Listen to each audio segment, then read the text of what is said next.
There are so many big brands that exist who are huge, vast, who don't care about experience. They give you a product and they move on. Their days are numbered. There's going to be a new startup that's going to come in. Somebody's going to disrupt Parle-G. I think so. Somebody's going to disrupt Amul butter. You don't have to have a killer or differentiated product if your experience of consumption of that product is exceptional and differentiated.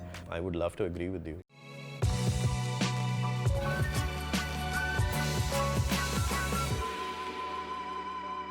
Umang, I've been really looking forward to this conversation. My name is Mayank. Okay, I think if I start calling you Mayank in this conversation, I'm going to lose my chain of thought. So let's stick to Umang. And why I've been looking forward to this is because in the last 7 years that I've known you, I've known you as an entrepreneur, startup guy, a design enthusiast, marketing expert. If there's anything that I ever want to bounce off about digital, about UX, about marketing, you've kind of become my go-to guy for these things. And, you know, starting our association at the co-working space that you were managing back in 2016 to now inviting you into our office, it's been a full circle. Today's conversation, I wanted to keep it really broad because I wanted to be a pretty free flow with this.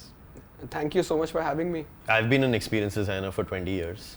You know, I've realized after meeting you that experience design is a much broader term than what most people think, right? Experience design is actually not about digital. It's much more than that. So I want to kick off things by asking you to comment on that.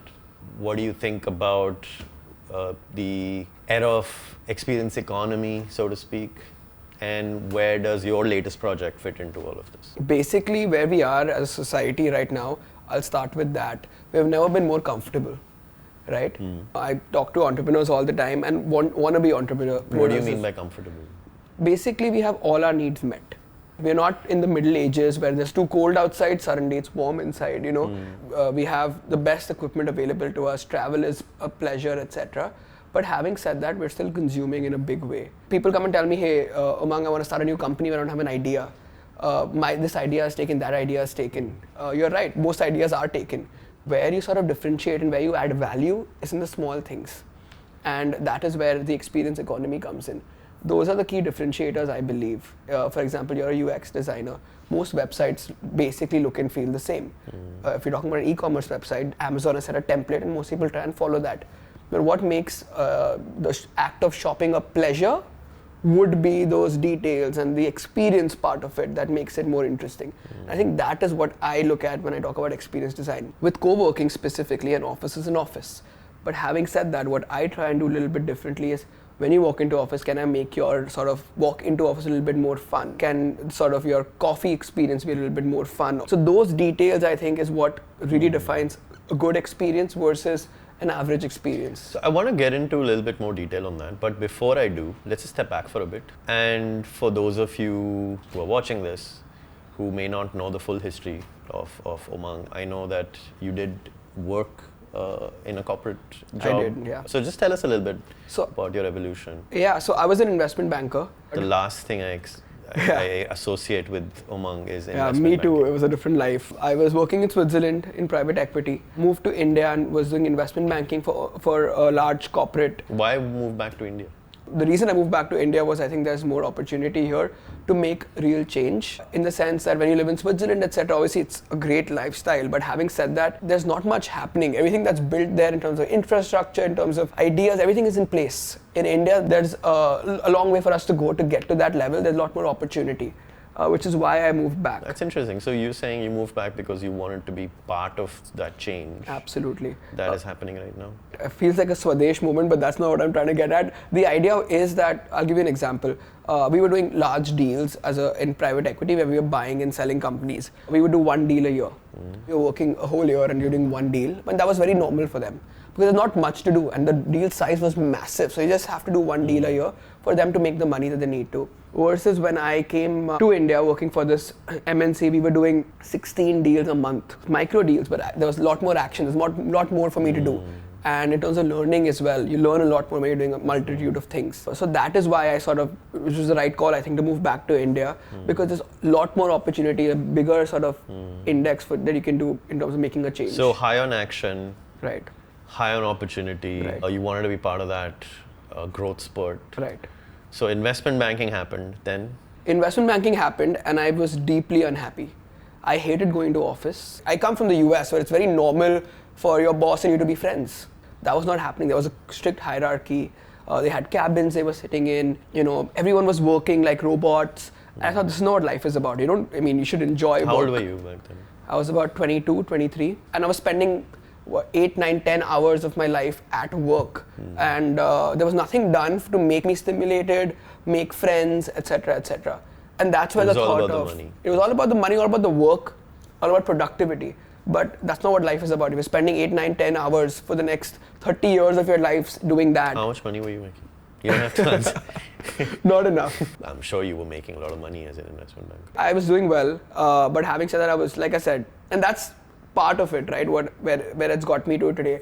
I realized money doesn't matter. It's very easy for people to say that once they have the money, but having said that, I genuinely believe that once you do have all the money in the world, what do you look for? You look for experiences, and that sort of circles back to the experience economy and what we're trying to do. So that experience wasn't satisfying for you? Absolutely not, yeah. Okay. And I decided that I wanted to be the change. I was actually deeply inspired by Mr. Son, who is a SoftBank guy, and I read his memo. And obviously he was in the news for all the wrong things recently, but having said that, his memo talks about, and I wanted to solve a large problem. And I believe the largest problem that you can solve right now is not going to be climate change. It's not going to be pollution, etc. It's going to be, for the next 20, 30 years, is loneliness. And that's what that memo spoke about. I think the world is becoming more and more lonely as it's becoming more and more digital. And I noticed that when I was working for that MNC, we had people coming from all over India to get a job there. From a small town person coming to Bombay, it's very hard to make new friends. And most people would try and make friends at work. That would become their circle. I lived in Bombay, so I always had friends here. When I realized, hey, that's a big problem. I remember in Switzerland as well, when I was working, I couldn't make friends very easily. And my friends were people at work. And that's where the loneliness aspect happened, where I was like, the work doesn't facilitate friendship. They don't facilitate two people meeting. Sit in your cubicle, do your work and go home. That is the problem I wanted to solve. And that's where sort of... So you said, I want to solve the loneliness pandemic, which is becoming increasingly... Right. as big a killer as smoking or sugar. And that led you to doing Co-working, your right. own thing. And why co-working specifically? Like I said, the problem I was trying to tackle was work and loneliness at work. Because I thought, hey, if I'm spending 8 to 10 hours of my day in a place and I'm going home, tired usually, can I take that 8 to 10 hours and find a way to make people less lonely during that time? Can I stimulate them? Can I sort of expose them to the creative arts? Can I sort of make them better as human beings, not only as workers during that time? And that's where co-working happened, because I was like, hey, listen, I can't come and change the way a corporate operates, but can I change the environment in which they operate? Interesting. And co-working was just coming up back then. It was right at the beginning of the whole absolutely. co-working revolution. Yeah, I think WeWork was a couple of years old maybe in the US, still a small company. And I read about Son, I read about the WeWork investment, and I, also realized that I don't know anything about co-working, so I'm just going to do it my way. And that's how it started. And you ran that for how long? 5 years, and we had to shut down during the pandemic. I was one of your Right. customers. Right. I had a fantastic 2 years there, and ZEUX started there. And I think we wouldn't have been who we are today if we hadn't spent our foundational kind of 2 years there. And so the pandemic hit, you had to close doors. Right. What's been happening since then? Since the pandemic, I shut down and I realized that I have all this expertise in sort of branding and running my space, doing marketing for it, working with startups. Can I continue to do that? I started consulting with a few startups who were my customers. That led me to sort of deeper roles with them, work with multiple D2C brands, got them from say 10 crores in revenue up to almost 50, 60 crores. I realized that I was good at marketing and I continue to do that. Recently, I decided that, hey, it's a good time, let me sort of bring Often back. Now that people know about co-working, people are educated about co-working, can I sort of take that other step up and do an even better space given what's already out there? Earlier I had no reference point, now I do. So I get, Umang, that you came from a business background, right? You did investment banking. Right. So you have a business lens. You did your own co-working space. So you had a startup lens. What gave you the design lens? I've always wondered. You haven't studied design. I haven't. And I have had some amazing conversations on design. And I've always wondered, like, what gave you all of that kind of insider knowledge on design, as if you've been working in the design industry? It's a few things, actually. One, I would say, is my affinity for the arts. I love Andy Warhol. I love all the work that, it goes into great architecture. And what I realized when I would appreciate art, that they would have a very empathetic lens towards people. When they create something, they have a story to tell. And that story, how they translate it and how they sort of tell the audience, is what always fascinated me. So I'd love to read up behind how they do it. Or if you walk into a nice sort of restaurant, the kind of detail that it takes to understand that what makes it nice versus what makes it average, that is what would always fascinate me. And then I realized that all boiled down to design and the way you thought about design. And that's where I started getting interested in design. So that's why I would like to say I'm very self-taught. I read books, I had role models like Dieter Rams, and I realized that design as a field is, I wouldn't even call it a field, I think design is in everything. Yeah. And even as a business, when you run a business, I think some of the best run businesses are by designers. I'm a big fan of Airbnb. And in fact, when a designer runs a business, you realize that they have way more empathy for their customer, for their employees. All of that becomes part of, because they design an experience for everybody. I agree with you, Umang. The flip side of it would be to ask the question, well, how many really successful companies were started by designers? I mean, again, for that you have to define what really successful means to people. If you're The one company I can think of is Airbnb. Yeah. I would counter that with, have you seen a Tesla? I mean, you can't tell me that there's no design element involved But there. Elon Musk was not a designer.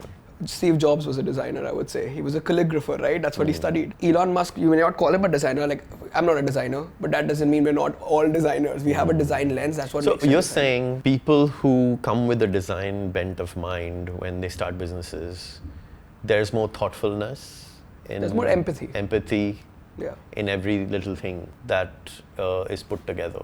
Right. So when you started a co-working space as a way to combat this problem of loneliness and to change the way people work, Right.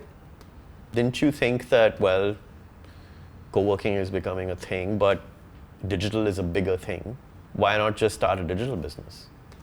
I personally think one of the reasons loneliness is becoming big is because everything going digital.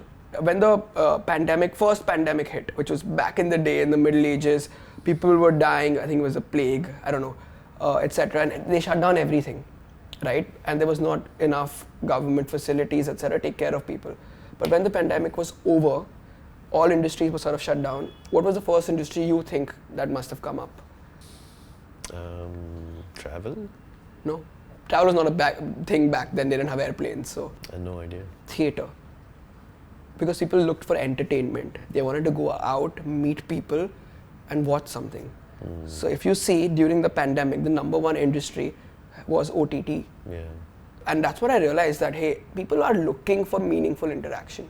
And people are looking for meaningful physical interaction as well. That's why I never thought that work from home will become a thing, because at the end of the day, people will want to go out, step out, meet people, and be in an environment. Coffee shops were full again, etc., etc. And that's where I realized that while digital businesses are important and they exist, they should enable our everyday lives.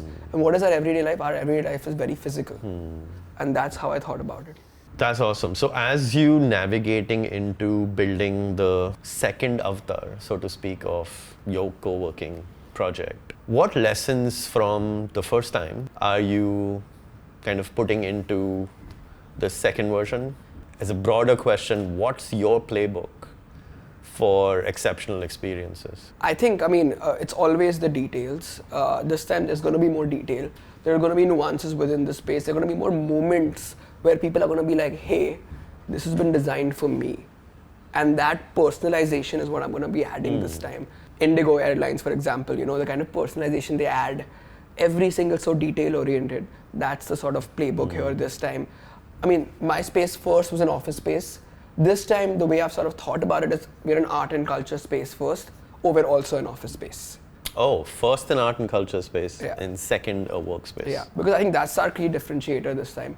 What I believe is that I don't care if you're a corporate working a postman or an insurance salesman, at the end of the day, as human beings, we need to be exposed to culture, to art, to music, etc., to be the best versions of ourselves. And I want to bring that to people. And we're an event space, we're an art and culture space, and that enables people coming together and working every day. I would describe an often experience to sort of answer your first question would be you walk in, start your day with a meditation session on our terrace, or you do a quick stretching with a professional instructor. You shower and you get to work. You work in silence all day. Every time you go get a coffee, you meet another entrepreneur, maybe gives you an insight on their business, or you sort of make a new connection. You get back to work. In the evening, we've programmed a talk by a famous author, or we have a artist coming and doing an exhibition, or we're doing a play. So your whole day, you're doing something very different and you're getting new experiences the entire day. That's how a day in Often would look like. Wow. Let's step back and talk a little bit about design as a broader theme. Where do you see digital going right now, and experience design as a whole? That's a question that I would have for you as well. I personally believe we've come to a state where digital was going and sort of putting the human being first. I think now they're putting the business first, where I think it's becoming more and more dark. It's like, how do I get someone to make a transaction? How do I get someone to spend more time on my app instead of less time? Would you agree with that? Yeah, I think that's cyclic. Those are phases that actually happen with every new powerful technology out there. There is a business focus, and after a while people see through that, and then the tide changes towards being more benevolent, and then the business focus comes back. Are you as a designer responsible for that? Of course, the designer is finally the architect of the experience. So the right answer would be to say 100% responsible, because the designer always has the choice to say no, even if the business is pushing a designer to craft something in a certain way, or to still find a novel way to meet business goals without having to delve into like dark design practices and so on. At the end of the day, I think design always has the choice on, do they want to take like the shortcut and just bite the bullet, or suffer through the harder route and find a But what is a medium. good designer though then? Someone who will get me the most number of conversions, make me the most money, or someone who will make sure my customer is having a great time? It's a great question. And when I studied design and innovation, I was taught the 3-circle validation technique, which basically said, in order to assess the validity of your design work, you basically pass it through 3 lenses. The first lens is the user lens. Is it useful for the user? Will they be able to solve a problem? Will their life be better? Will they get it? The second is the business lens. Is this monetizable? The third is the obvious technology lens. Can we actually build it? And for the longest time, I think for 40, 50 years, those 3 lenses are all that mattered. And over the last 5 years, I've realized that the 4th lens I was always missing was the lens of impact. At the end of the day, what impact are you leaving on the world with this design?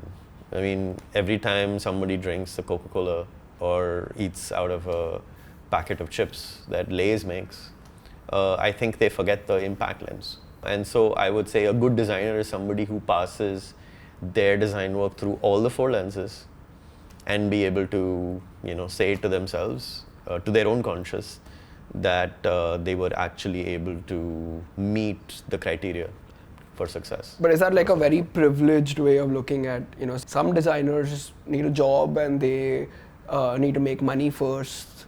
How do you weigh things like that, Yeah, no, so it's interesting. And I think the way you think about designing thoughtfully can be done in small and big ways. I'll give you a very small example. When you buy chewing gum in Japan, you've recently gone on a trip to Japan, the packaging also contains a set of paper that you will use to dispose of the chewing gum. No other chewing gum that I ever bought in India actually thinks about that obvious step. Yeah, I'll unwrap it, I'll eat it, but then what happens after?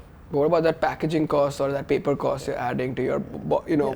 No, I guess you got to really kind of do your thinking through all of that. But that's my dilemma towards design, right? And I talk to a designer, and I'm a business guy, like you pointed out. But I also have this, urge to design better, an exceptional experience. My thinking is, and I was sort of like just gauging how you would respond to something like that as a designer first, I would say. But I genuinely believe that the kind of design decisions that you take, that chewing gum you spoke about, etc., will net me way more money in the long run because Sure.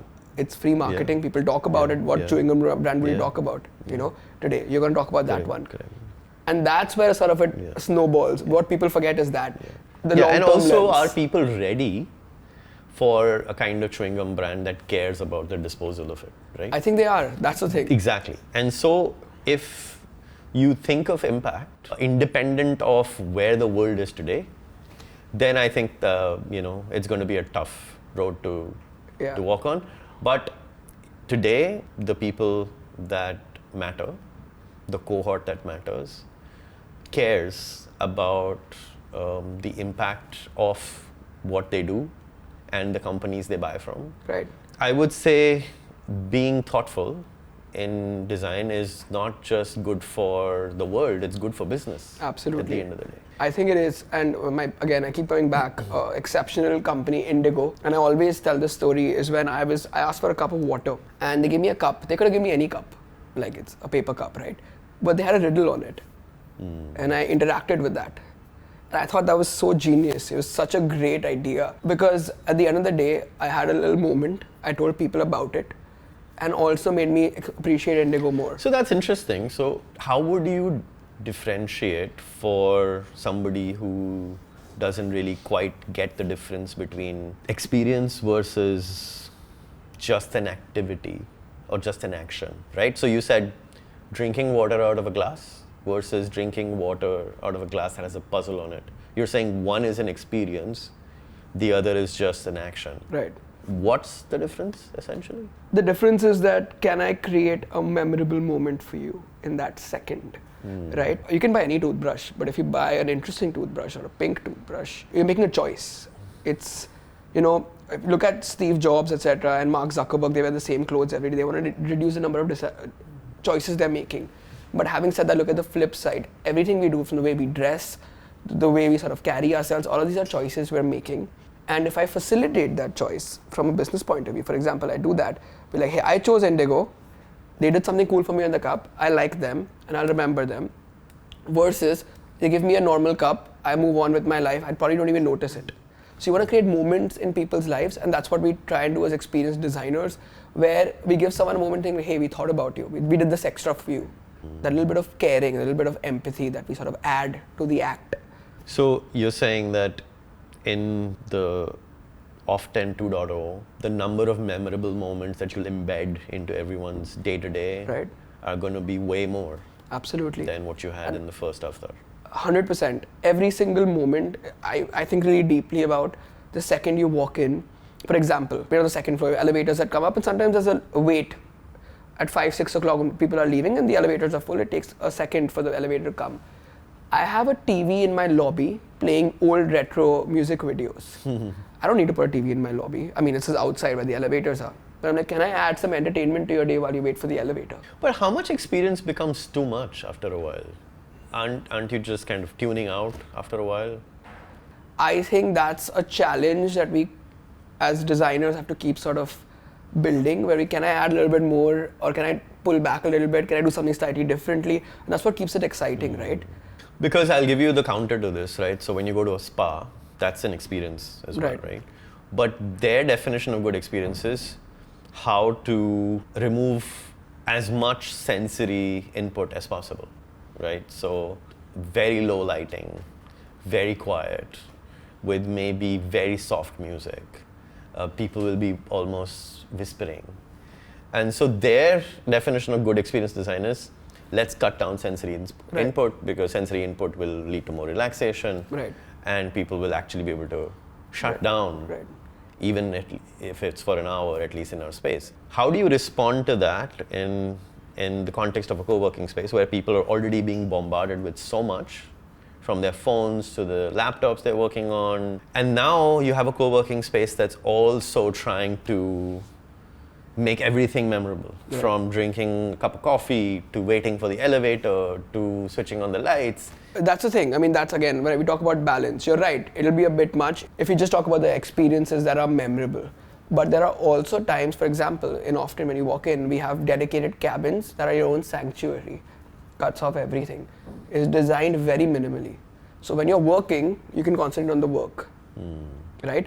But once you want to go take a walk, once you're sort of out of the zone, so we basically design for moods and activities, right? You want to be like, okay, I'm working, I want a quiet space, I can give you that. You want to do a meeting, that's a serious board meeting, you can go to a serious board meeting in our, okay, not that serious, because nothing about often is that serious. But having said that, we're doing more where, and honestly, that's all you need, right? If you think about a co-working space or an office, you give me work, a quiet place to work, and you give me a quiet place to sort of meet people, that's all we need to do. But here I'm adding more. So I'm giving you the basics plus. Got it. So you're saying it'll be what you need when you want. Right. To the amount of, sensory input that you want. Right.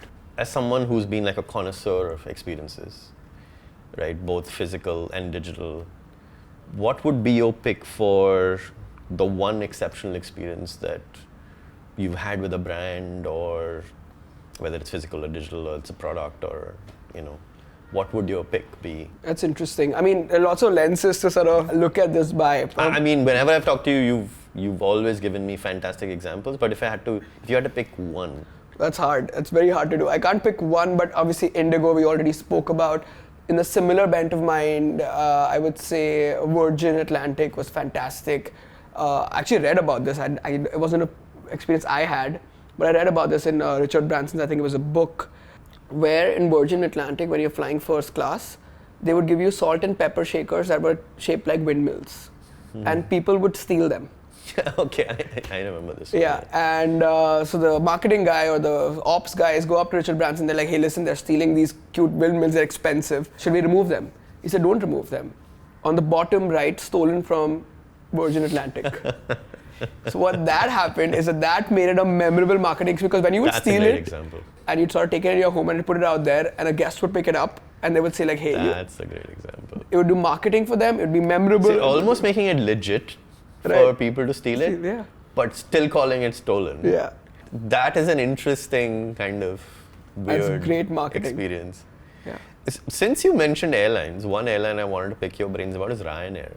I love them. So Ryanair is unapologetically cheap. I guess the keyword is unapologetic. So let's say you and a friend of yours is traveling together on Ryanair, you'll get random seats. Right. So you may not be sitting next to your friend.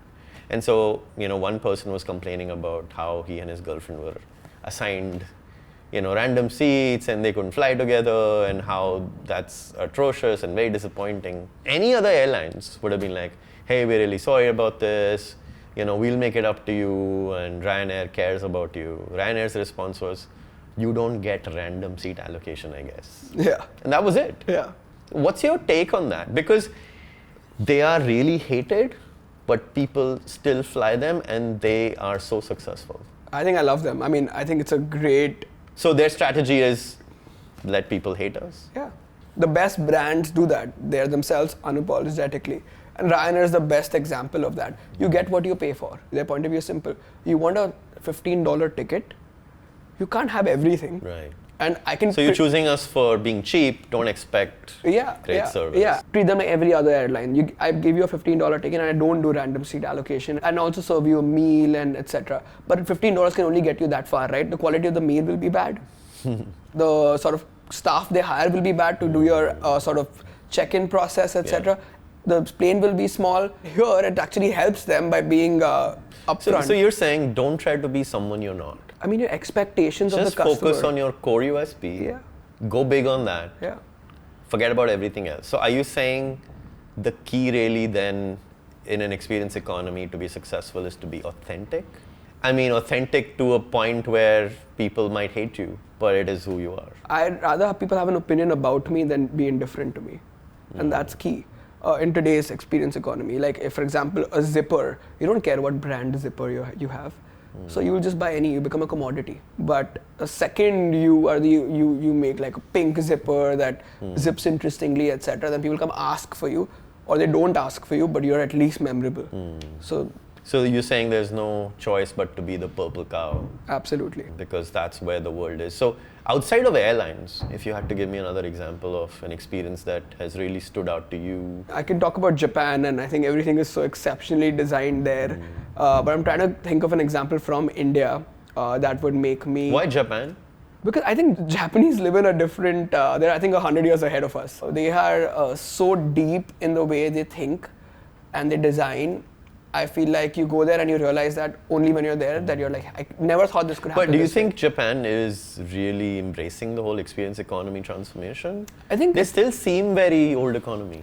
It's a dichotomy. There's a certain type of person there who is completely old economy, etc. And then there's this new economy wave of young people, etc. that exists. But having said that, I think that is the future. I think the future is embracing living with old traditions, with technology enabling it. And that's what Japan is sort of headed towards as well. So that dichotomy is interesting in Japan. Yeah. And if you had to pick an Indian example, you said, you said Indigo. Your example is also validated by the fact that they have the largest share of the Indian domestic aviation market. That's a great case study for focus on experience design and creating memorable moments in every small activity pays off. Any other example that comes to mind? I mean, there are lots of these D2C brands doing a fantastic job with that, and especially the ones that are taking on big industries. For example, you may have differing opinions about their product, but the whole truth... The protein bar. Yes.